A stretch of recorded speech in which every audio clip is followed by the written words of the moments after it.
Hey guys, it's TheFrXion here, Tag12, however you want to call me, I don't really care. Welcome back to World of Tanks, where we are today taking a look at the IS-2S, or IS-2 Shielded. Now, I know this review is a bit late, but unfortunately I had so many things to do, and, you know, there's so many comments, and there's just so much to do that I wasn't able to finish this review in time. But hopefully you guys can forgive me. Because the next review is already coming for next week. It's either the IS-2 or the Centurion Mark 7.1 or 7-1, or it could also be the Indian Panzer, depending on who's going to vote for what. But please do not be a tie. Please do not be a tie.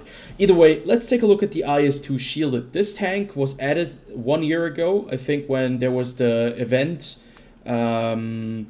Road Towards Berlin, if I'm not mistaken. So it's the newest IS tank. There are several premium IS tanks in the game, and I'm talking about the tier 7 IS tanks, no IS-3 or something like that. You have the KV-122. I know it's not an IS tank, but kind of is at the same time, even though it's on a different chassis. Then you have the IS-2M, the IS-2, the IS-2 Shielded. You have the standard IS, and you have the IS-2 from the Chinese tech tree. Today we're taking a look at the IS-2S. We're taking a look at the characteristics. I'm going to be jumping into a training match to actually see if these fly nets, as I like to call them, are actually doing anything, or if they are just there for show. And then we're going to jump into a gameplay, and hopefully I can give you guys a little bit of an idea what this tank is all about. How do you get the IS tank? Well, I think during the event you could get it for free if you grinded it out, and I heard it was a really grindy event. I didn't play it, but you can get this tank for 6,000 bonds. Now the question is it worth it? Is it worth the 6,000 bonds? And I hope I can actually answer this question in this video today. So let's take a look at the IS-2S before we jump into the characteristics real fast. So you have these nets, or these shields, which actually are there to protect the vehicle from incoming rounds. And we're not talking about AP shells or anything like that. I think we're much more talking about the Panzerfausts that the Germans were using in 1945. So basically those hollow, or I'm not sure what kind of charges they were, but they were supposed to detonate on these little meshes, and then they shouldn't have done any kind of real penetration damage on the vehicle, and they should have exploded outside of the hull, thus protecting the crew. I think that was the principle. We can take a look at the history of the vehicle real fast.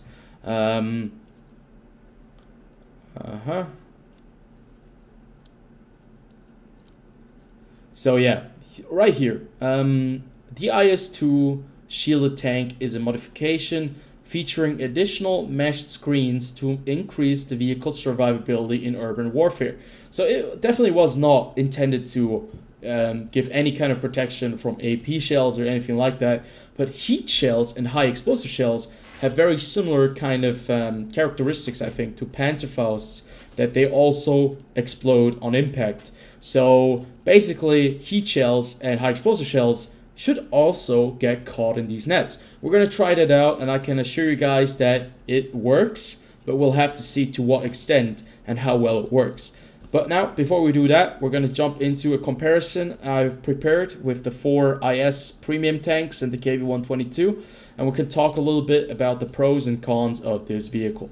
All of them have the same gun. It's a 122mm. I'm not really sure what kind of what it's called exactly, but it has a 122mm gun with 175mm AP pen. Now 175mm at tier 7 is definitely going to be enough against other tier 7s, but against tier 8 and 9 tanks you're going to have a bit of a problem, because this tank doesn't have preferential matchmaking. It does have a pretty good rate of fire though, about almost 6 rounds per minute. So the DPM is rather high. This is with equipment and with a good crew. So I have a DPM of 2,315 because I have a good crew on it, and I also have decent equipment on it.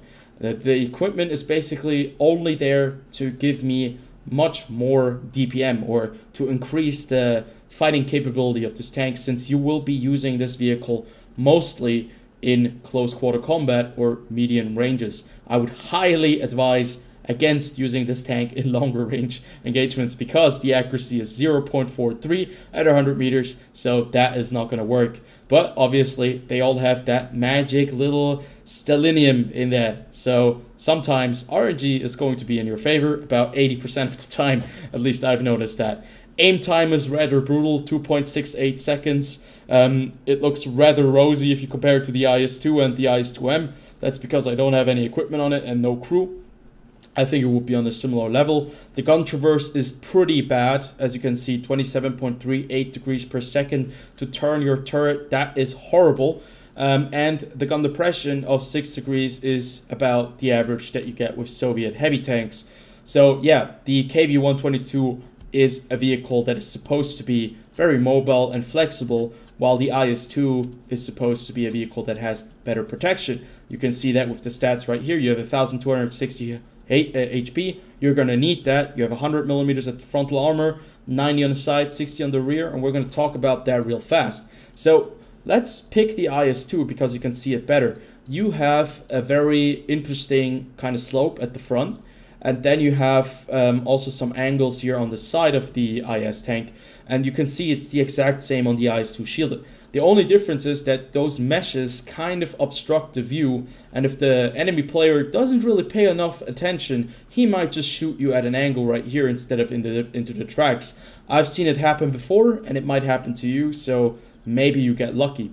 Now, obviously, the armor is not that incredible. Against tier 7 tanks, it's going to be holding up quite well. Against tier 6 and 5 tanks, you're going to be a god. Okay, not a god, but you're going to be quite bully. You're going to be a bullish tank. And obviously, with the cupola on top, the lower plate, there are some obvious weak spots. And with the gun and the mantlet right here on the left, you have a very big cheek that's very rounded and flat at the front. You can easily pen that. In tier 8 and 9 battles, you will have to adapt to the gameplay. You're going to have to adapt your gameplay style to the tier 8 and 9 environment, and it's going to be quite difficult to actually keep up with a lot of the tier 8 vehicles because you do not have the mobility. The IS-2 shielded is the slowest IS tank, and you notice that when you're playing it. You only have 30 kilometers per hour, and basically you're the slowest of the bunch. The KV-122, on the other hand, obviously since it's supposed to be a faster variant of the IS, does get that 12 kilometers per hour boost advantage, and also the traverse speed is not the best either. So mobility-wise, the IS-2S is not very fast, and it will not be able to get to positions very quickly, while some other vehicles will be able to get to positions faster.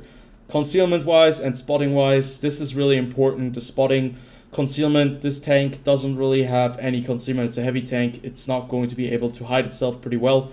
And it has horrible view range, 350 meter space view range.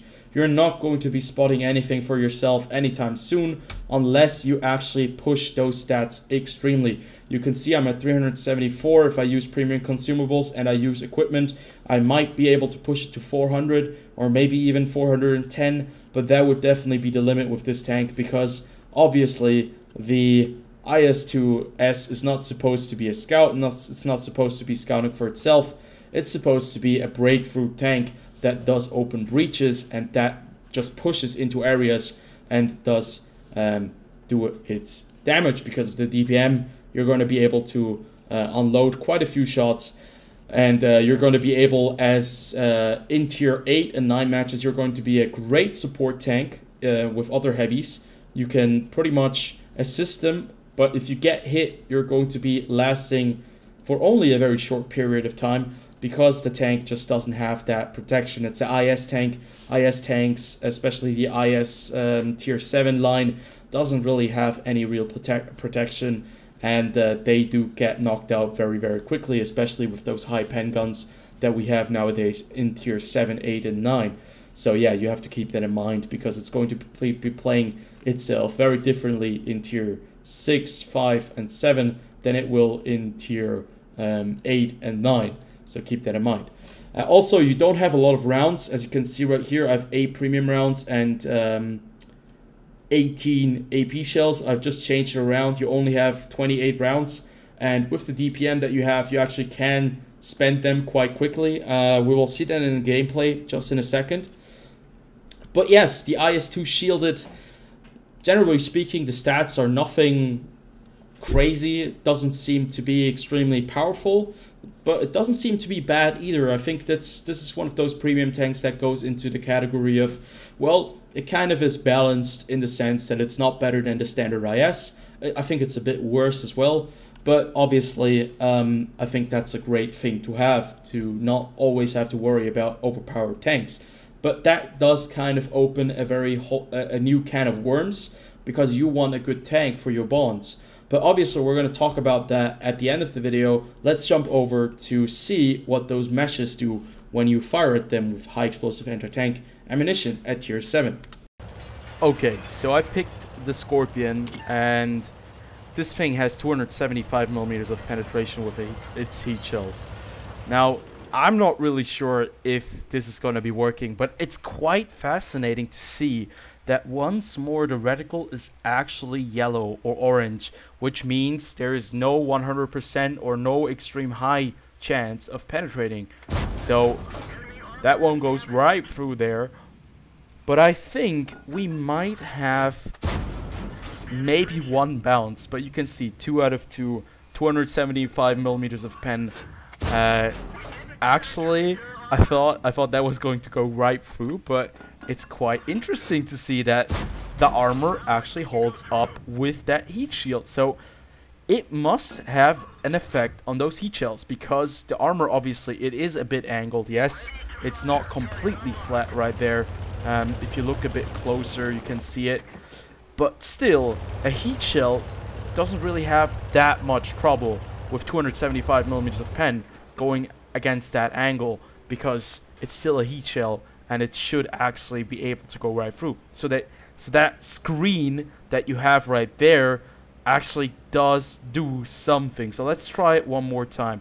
Now let's aim it right over here. That one's going right through, because I would still be aiming for a kind of an angle where I can pen, but that one doesn't go through. So I think we can conclude this kind of experiment with the knowledge that the screen actually works. The screen works, and it works quite well. Like, I mean, once more, I think about half of my shots bounce off the hull. Now, we're gonna go right in front of the tank again, because I only have 3 more heat shells remaining. This test really is extremely expensive for me, just so you know. I think it's about 150,000 credits that I'm burning through right now. But if I'm right in front of him, where I have like the perfect angle, I think my chances might be better. So with an acute angle like this, I think it's like a higher chance or higher probability of going through.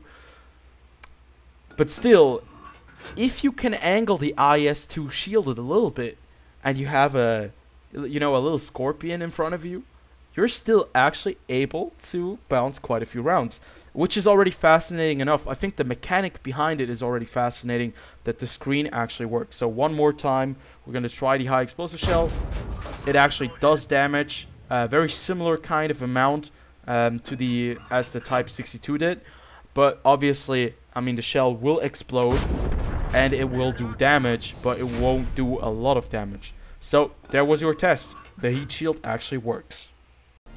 Okay, so the gameplay I prepared for you guys is a match on the map Kharkov, which is, I think I don't want to say anything wrong, but I think it's in Belarus. Correct me if I'm wrong.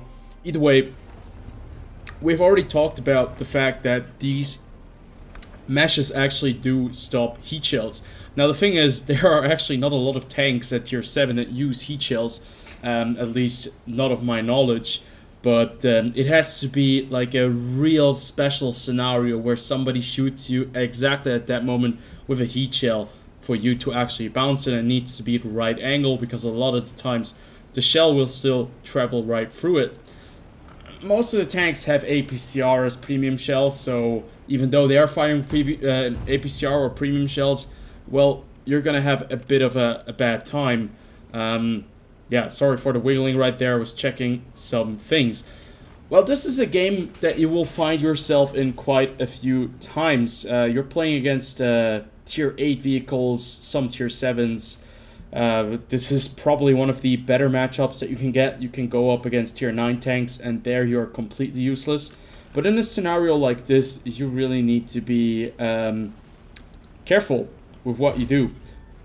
Right here we have the Leo, and I'm trying to put some pressure on these guys that are coming around the corner. We have a TNH 105 1000, a very dangerous tier 8 opponent. Then there is a King Tiger C.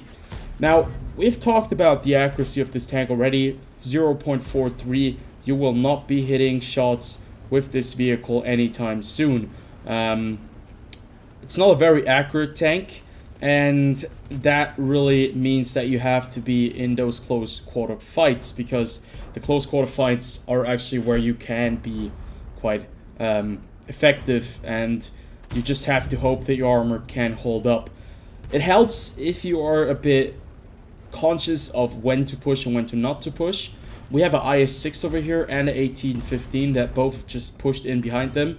And what I'm trying to do right here is I'm trying to put a shot into the King Tiger C, because I don't want to expose myself too much to the TNH 105. Now, we get the very first hit in there. There's a SU-152 behind us. I snapshot into the cupola of the TNH 105. We don't want to get hit by him, and it actually hurts him quite a bit. That's a 393 damage roll, and we actually managed to clean up quite nicely over here. We put another one into him. This time around, he hits our tracks, and he does 0 damage. And we're at 800 damage so far. So pretty good start. We've lost a little bit of HP. And because of the King Tiger C over here, I get hit by the Yak Panther. I fluff my shot. And the King Tiger starts to bump into me. And I kind of lose my cool. Let's put it that way. Yeah, I kind of lose my cool. And I do get a bit upset because I don't even know what he's doing. But he just keeps on pushing me. You're gonna meet these kind of players in World Tanks from time to time, and I tell the team to report a King Tiger, but in the end it doesn't really matter. We get a nice little snapshot into the T-34-3, and that one's gotta hurt him, even though it wasn't a full HP roll. You can see that by this time, if you look at the map, the team is spread extremely far around. We have a Panther 10 behind us, we have a T-34 behind us, we have a T-43 in the middle, we have tanks on our line, we have tanks behind us, so there is a kind of a big open battle going on all over the map, and you can just see that in those close ranging encounters, this vehicle is going to be able to deliver. But we're already down to 525 HP, and that was after only taking 2 hits, so these Soviet heavy tanks really don't have a lot of HP, and that's just something that you have to get used to. Most of the Soviet heavy tanks really don't have a lot of HP. So at this point I'm thinking, well, we're probably going to be able to put some pressure on these guys. We just need to either push one side, or we need to defend the other, or I don't even know, we should fall back. There are 2 tank destroyers in the back. There's a Yak Panther and there's a SU-152.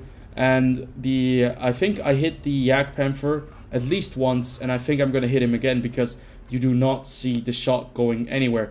You don't see it splash up any dirt kind of thing. So I'm expecting I hit the SU-152 twice, but in actuality I actually hit the Yak Panther twice, and I did take quite a bit of his HP off, and we finished him off as well. I think we hit him once, because the Yak Panther should only have about 800 HP or something like that. 850, so it should be only 2 rounds. And somebody else damaged him as well. Now, the thing is, the IS-2, at least the shield variant, it doesn't really have the ability to move around the map very quickly, because it's rather slow.